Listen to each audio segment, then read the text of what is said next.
اللہ کے محبوب علیہ الصلوۃ والسلام نے محنت، تندہی، کوشش اور کد و کاوش کے ذریعے لوگوں تک پیغام حق کا ابلاغ کیا۔ سب سے پہلے حضور کی اہلیہ حضرت سیدہ خدیجہ الکبریٰ رضی اللہ تعالی عنہا ایمان لاتی ہیں۔ حضور علیہ السلام کے قریبی دوست، گہرے دوست حضرت سیدنا ابو بکر رضی اللہ تعالی عنہ ایمان لاتے ہیں۔ حضرت علی المرتضیٰ رضی اللہ تعالیٰ عنہ اگرچہ نو عمر ہے لیکن سینے پہ ہاتھ رکھ کے کہتے ہیں جان و دل فدا کروں گا حضور آپ پہ۔ حضرت بلال حبشی اسلام لاتے ہیں۔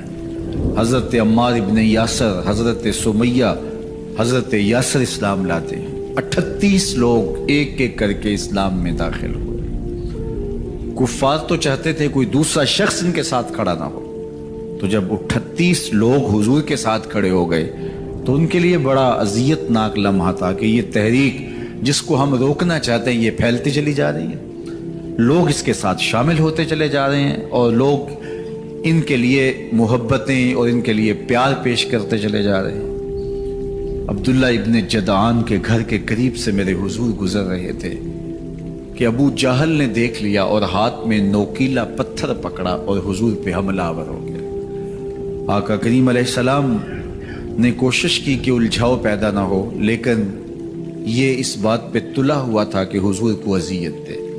اس نوکیلے پتھر سے حملہ آور ہو کے حضور کو گہرے زخم دیتا ہے، حتیٰ کہ حضور کے مبارک بدن سے خون بہنے لگ جاتا ہے۔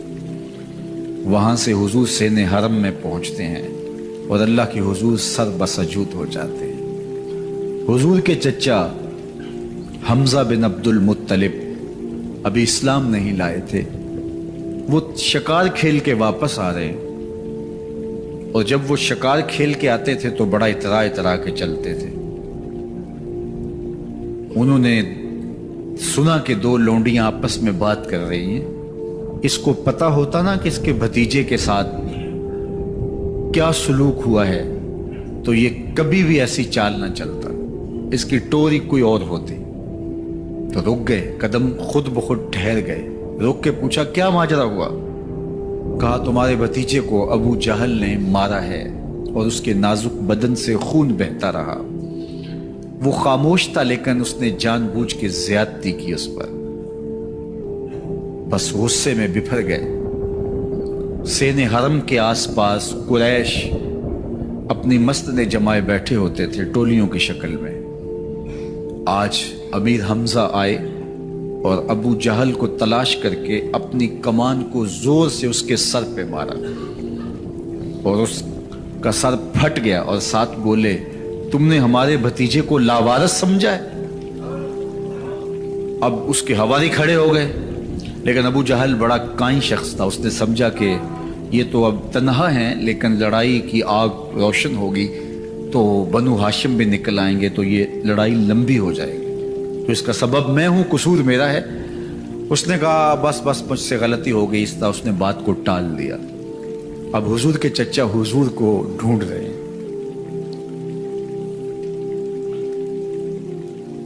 سین حرم میں حضور علیہ السلام اللہ کے حضور سر بسجود ہیں۔ یہ پاس جا کے کھڑے ہو گئے اور کہا یا ابن اخی، اے میرے بھائی کے بیٹے، اے میرے بھتیجے۔ لیکن حضور سر نہیں اٹھایا۔ اللہ کے حضور اپنے دکھڑے بیان کر رہے ہیں۔ اسی کسے دے کچھ نہیں لگ دے تے نہ کوئی ساڈا دردی۔